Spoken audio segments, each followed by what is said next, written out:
Segundo dados do IBGE, nos últimos 10 anos, a expectativa de vida no Brasil aumentou para 75 anos. Mais do que envelhecer bem, é preciso envelhecer com qualidade de vida. Por qualidade de vida se entende a saúde física e mental. Ou seja, é preciso cuidar do corpo e da mente. É uma fórmula mente sã, corpo são. O ideal é aliviar atividades que trabalham o corpo, o cérebro e ainda cuidar da alimentação com a nutrição adequada.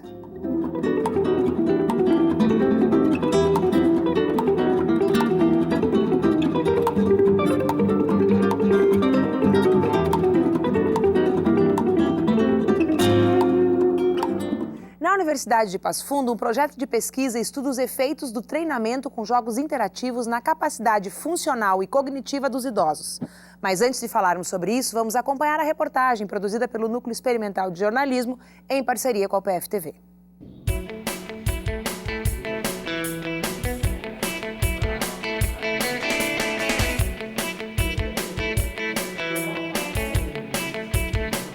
Os movimentos são rápidos. É preciso muita atenção para não errar a conta. Neste jogo, a soma dos números precisa fechar em 10. E é exatamente isso que a aposentada Janete Braida Franco, de 68 anos, está fazendo há um mês.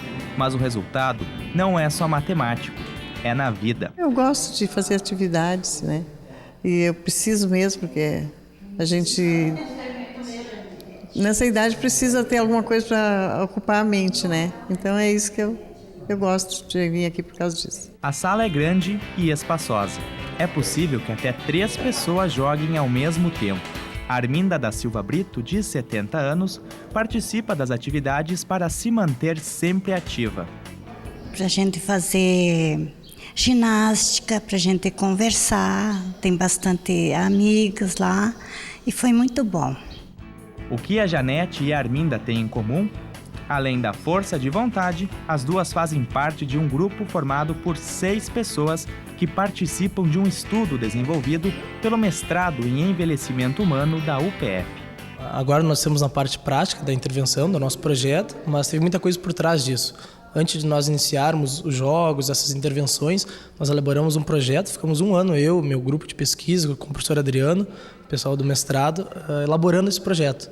Como que a gente fazia essa parceria, como que ia se dar essa relação. Então nós fizemos visitas nos grupos do DAT, são aproximadamente 49 grupos em Passo Fundo e região, algumas cidades, distritos ao redor. Um ano de projeto, conversando, indo nos grupos, a gente deu palestras falando sobre envelhecimento saudável, envelhecimento ativo, cuidados alimentares, atividade física, cuidados com a postura, que é que eu trabalho.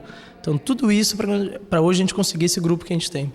As oficinas são realizadas através de jogos de raciocínio lógico e de memória, que estimulam impulsos e movimentos. Os resultados aparecem logo no primeiro mês. O meu neto que diz que agora tu está jogando videogame melhor, vó. Eu jogo com ele às vezes, né? Acho que tô melhor assim da mente, mais ativa da mente.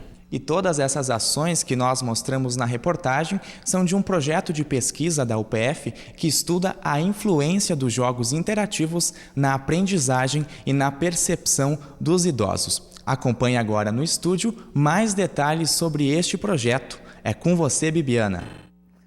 Obrigada, Daniel. Para falar um pouco mais sobre o projeto, que propõe uma melhoria na capacidade mental e funcional dos idosos, estão conosco no estúdio o coordenador, o professor doutor Adriano Pasqualotti, e o quiropraxista Pablo Pasqualotti. Tudo bom, professor Adriano? Tudo bem. Tudo bom, Pablo? Tudo bem. Já estivemos aqui em outras ocasiões conversando sobre projetos que envolvem a tecnologia e a terceira idade, né? Essa proximidade é inevitável nos dias de hoje.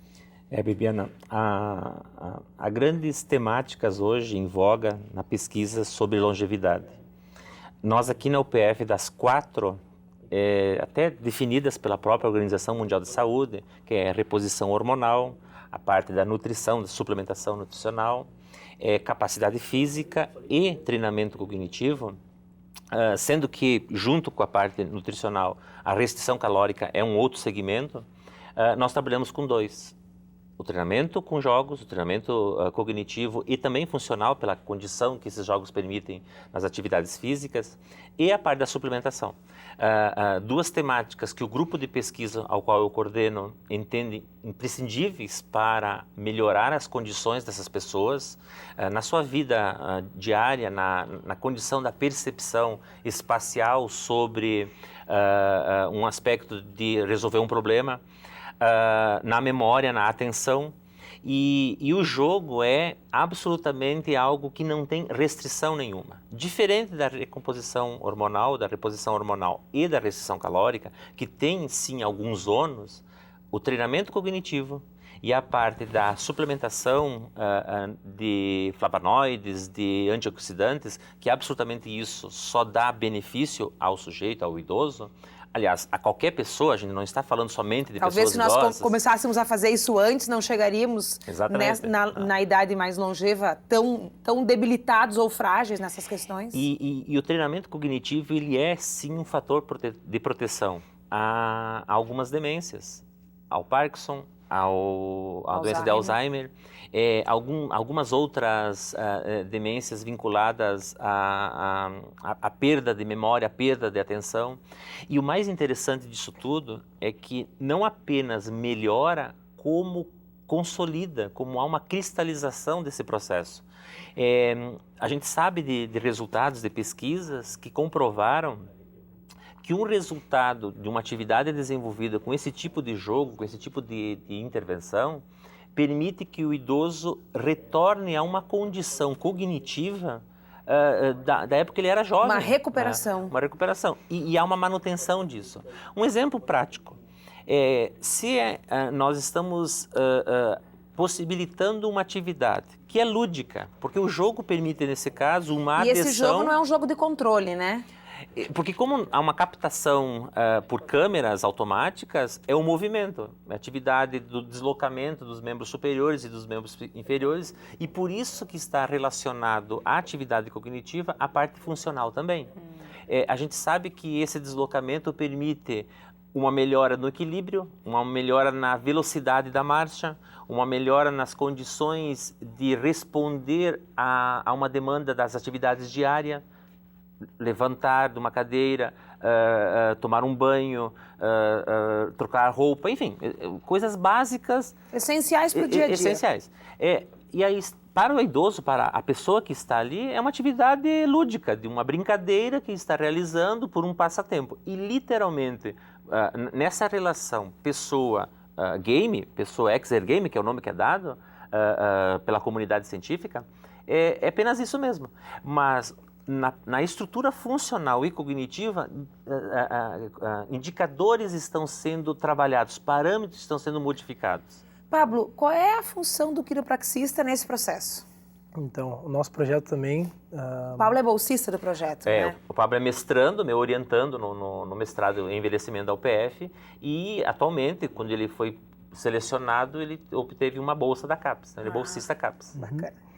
O quiropraxista é o especialista na saúde da coluna vertebral, segundo também a Organização Mundial de Saúde. Nós tratamos, prevenimos, diagnosticamos todos os distúrbios que acometem o sistema neuromusculoesquelético. A gente sabe que o processo de envelhecimento ele está acompanhado de algumas comorbidades, algumas debilidades, como vocês falaram. E nós estamos avaliando capacidade cognitiva, capacidade funcional e dor também. É um dos aspectos que nós estamos avaliando. Dor muscular que as idosas apresentam, relatam. Então, além dos jogos, elas estão também recebendo tratamento quiroprático. E os jogos ajudam nesse tratamento? Com São certeza. parte do tratamento? Uma coisa que tanto na teoria como na prática, observo na quiropraxia, na clínica e nos artigos científicos que eles falam, a atividade física potencializa o tratamento quiroprático. Pode ser uma caminhada, um alongamento, um pilates, uma hidroginástica, mas a atividade física ela potencializa a melhora, o alívio da dor. Professor, além da quiropraxia, nós também temos a questão da nutrição envolvida no projeto. Quer dizer, é um tripé, né? São 3 ações. Como é que funciona essa associação entre a atividade com o jogo, o tratamento físico e a nutrição? Quando nós propusemos esse projeto, que é o projeto Guarda-Chuva, ele vai ser desenvolvido por um período de 10 anos, tanto é que após a entrevista com o Pablo vai ter uma outra orientanda minha, que vai falar do segmento já num segundo momento, tanto o Pablo quanto a Faira, que estão hoje na finalização da dissertação, encerram o trabalho agora no final do ano, já tem 2 pesquisas para os próximos 2 anos e um outro orientando que vai entrar agregado a essa pesquisa, a esse projeto. Quando nós olhamos esse projeto longitudinal, um elemento que era importante era exatamente a parte da suplementação nutricional. Nós já trabalhamos no envelhecimento em outras pesquisas com outros tipos de suplementação. Basicamente eram algas que permitem uma certa condição na resposta dos parâmetros bioquímicos. Nesse caso era a Spirulina platensis, uma alga que tem já um benefício comprovado para a diminuição do HDL ruim, melhora do HDL bom, dos triglicerídeos, do índice de massa corporal, enfim, e etc. Um fortalecimento. Nesses parâmetros. Nós agregamos nessa pesquisa uma outra suplementação que é o ômega 3. Que é uma coisa que as grávidas tomam, por exemplo. Exatamente. E que está na condição comercial de os idosos começarem a usar também, num grande índice, num volume grande. O que o ômega 3 permite nesse caso, como um ácido graxo que repercute em 2 elementos. Ele é comprovado, quer dizer, esse ácido graxo é comprovado que há uma repercussão na memória, na condição de melhorar o aspecto cognitivo das pessoas, mas também funcional, porque ele trabalha lá em alguns elementos vinculados a essa dor que o Pablo vai trabalhar, por exemplo, nos aspectos de inflamação e etc. Então, nós temos na suplementação um elemento que é um ganho para 2 aspectos, o cognitivo e o funcional. Então, o ômega 3 seria um potencializador do que está sendo desenvolvido através dos jogos. Essa é a hipótese. Nós queremos exatamente testar. Por isso que serão 4 grupos testados. Bom, nós vamos fazer um rápido intervalo e voltamos para falar um pouquinho desses 4 grupos, dessas variações e das novidades do projeto a longo prazo. Até já!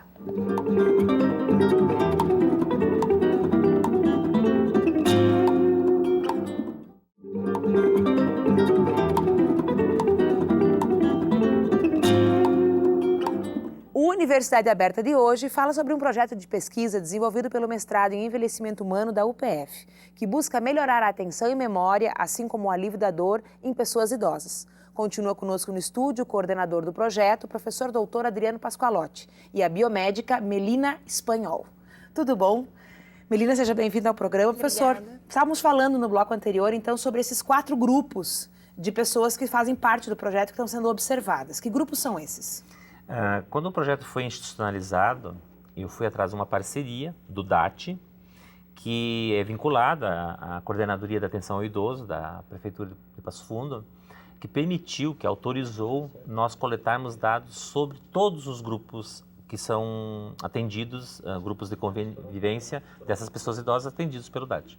Nós coletamos dados de 850 pessoas. Idosos e adultos. Dados preliminares. A gente fez um mapeamento do perfil sociodemográfico, condições de saúde, entendimento sobre tecnologia, sobre suplementação alimentar, sobre questões vinculadas às morbidades e comorbidades, dor e etc. Um questionário que tinha mais de 70 variáveis. Nós aplicamos sobre esses 850 idosos e adultos, e a partir disso, uma série de filtragens foram realizadas para nós definirmos qual era o grupo que nos interessava nesse momento, para contemplar exatamente a pesquisa que estava sendo proposta para o Pablo e para a Faira. Saiu daí um subgrupo, uma subamostra, que foi dividida em 4 grupos. Um grupo que vai ser atendido pelo aspecto da quiropraxia, um grupo que vai ser atendido pelo aspecto da nutrição, da suplementação nutricional com o ômega 3, um aspecto que vai ter uma atividade com os jogos eletrônicos e ômega 3 e um controle. Basicamente o perfil era esse.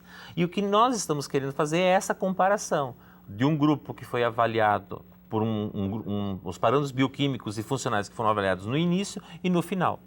É uma pesquisa que vai durar 3 meses a coleta. Então ela já iniciou, e ainda tem um grande caminho a ser percorrido em relação à coleta, à intervenção.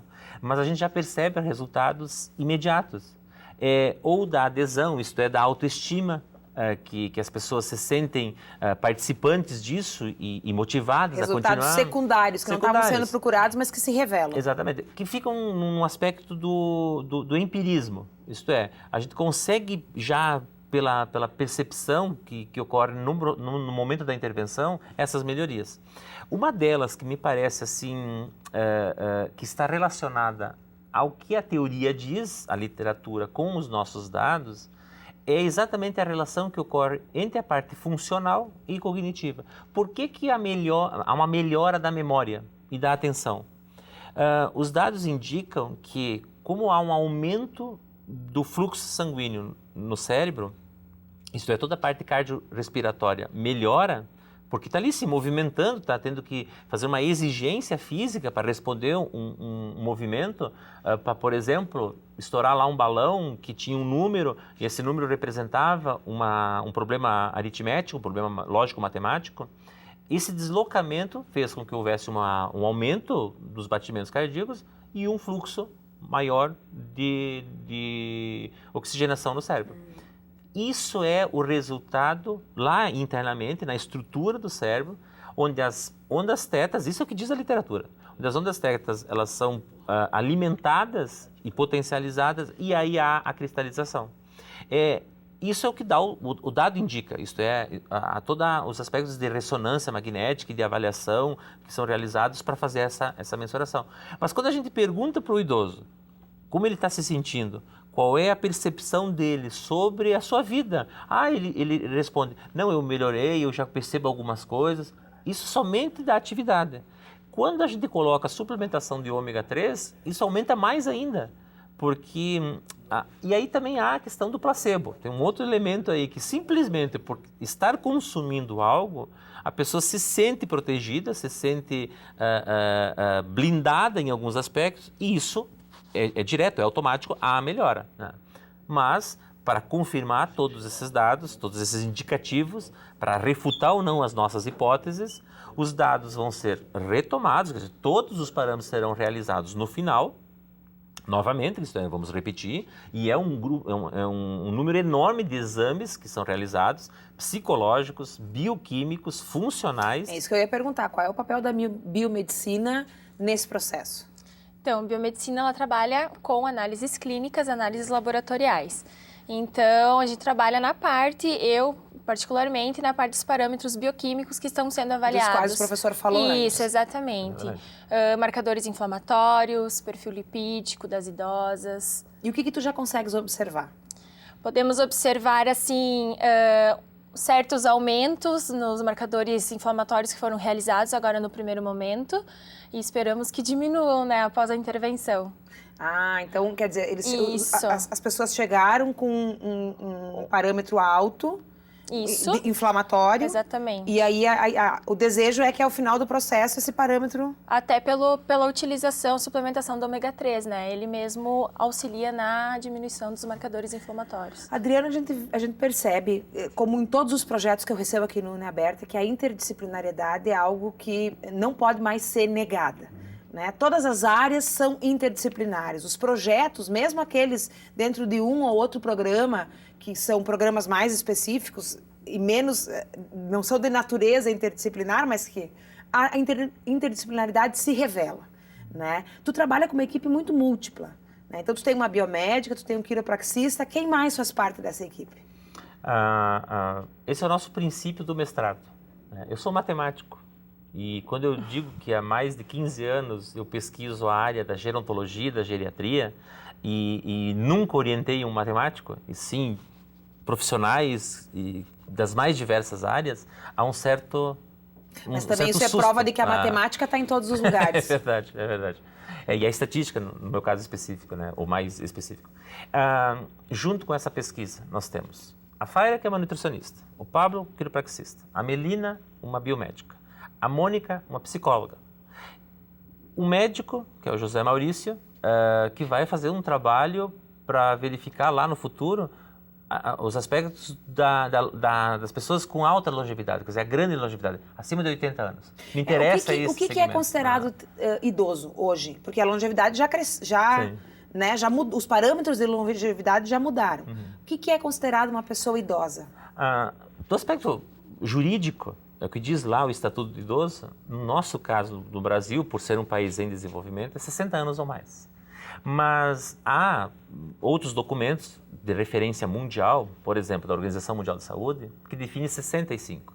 Mas tudo isso é tomado por uma série de elementos que, na realidade, podem estar muito mais potencializados para as pessoas mais jovens, quando você tem alguém já com alguma demência, com alguma fragilidade, e na realidade protegidos para as pessoas bem mais idosas, porque se cuidaram, porque tiveram uma boa alimentação, porque fizeram exercício físico, porque participaram de atividades do grupo da sua sociedade, e isso traz um benefício de proteção.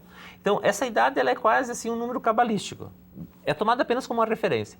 Mas existe um elemento, sim, e aí ele tem a ver com alguns aspectos biológicos, que as pessoas de 80 anos ou mais, elas passam a ter um grande índice, uma grande probabilidade do aumento dessas morbidades. Então, as pessoas que estão com 80 anos ou mais, elas são os grandes longevos, os longevos que adquiriram uma idade, sim, longa. Esse é um grupo que me interessa também. E há comigo outros bolsistas de iniciação científica, então há alunos da graduação também, fisioterapeutas, educadores físicos, alunos da computação que estão trabalhando ali no desenvolvimento do jogo e não apenas um jogo comercial, até que é o que a gente usa. A tecnologia possibilita essa combinação, porque a tecnologia está presente em todas as áreas também, né? Exatamente. Melina, eu queria te interromper Perdão, um pouquinho, eu queria perguntar para a Melina, por que escolher trabalhar com a terceira idade? A Melina é super jovem, né? Quando a gente pensa na longevidade, quer dizer, bom, falta bastante ainda, né? Falta tanto para mim chegar lá nos 80. Por que trabalhar com esse público? É um público que sempre me interessou e eu acho, assim, muito importante. No momento que a gente nasce, a gente já começa a envelhecer. Então, no meu ponto de vista, a gente tem que começar a se cuidar a partir de hoje para chegar bem na terceira idade, que a gente chama, né? Então, meu Deus. Mas eu posso acrescentar, Melina, um detalhe.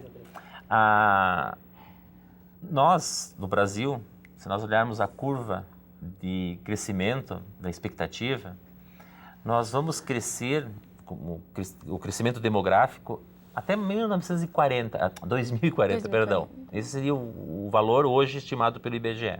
E vamos chegar lá com 240 milhões de pessoas no Brasil. Hoje a relação entre o jovem e o idoso está mais ou menos para 18 para cada 100. Há 18 idosos para cada 100 jovens com a idade ativa. São pessoas que estão com 15 a 59 anos. Esse é o parâmetro tomado pelo IBGE e por indicadores internacionais também. Em 2042, quando nós chegarmos nesse nível... No ápice da curva? A relação vai ser mais ou menos para cada 100 jovens, nós vamos ter 200 idosos. Vai ter um crescimento, porque a curva ela se estabiliza, o jovem não cresce, não vai ter um crescimento, porque a população inclusive vai começar a decrescer até 2060, que é a estimativa de hoje, mostrando que em algum momento nós não vamos ter um aumento da natalidade alta, mas a longevidade sim. Então, muito mais do que entender todo esse processo, é um grande mercado de trabalho. Nós temos muitas respostas a serem encontradas ainda. Quando o nosso programa de mestrado foi aprovado, havia apenas 6 programas no Brasil todo sobre envelhecimento, sobre gerontologia e geriatria. Só este ano estão sendo solicitados 4 novos programas para CAPES. Todas as universidades querem pesquisar sobre isso, porque é sim uma demanda necessária, uma demanda importante para encontrarmos essas respostas que eu estava me referindo, e formar profissionais para trabalhar com isso. Que vai ter muito público. Exatamente. É um sentimento um pouco ambíguo, né? Porque, ao mesmo tempo, não dá para o mundo ficar crescendo, daqui a pouco nós vamos parar onde, né? Mas, por outro lado, como é que essa base, que vai se tornar frágil, vai sustentar essa população? Exatamente. Que não vai mais estar em condições de produzir e de se sustentar, né? E rapidamente, você pode colocar só um elemento para mostrar o quanto que isso é uma preocupação. Questão da previdência. que está sendo Discutida. muito discutido ultimamente. Então, é sim, como política pública, uma necessidade de nós discutirmos isso. Né? Mais um atravessamento interdisciplinar. Exato. Né? Bom, o UniAberta termina hoje aqui, mas nós voltamos na próxima semana com outro projeto ou pesquisa feito aqui na universidade que busca responder a essas e a tantas outras questões e incógnitas que fazem parte do nosso dia a dia. Muito obrigada pela presença, professor Adriano, Melina e o Pablo que esteve no bloco anterior. Voltamos na próxima semana. Até lá!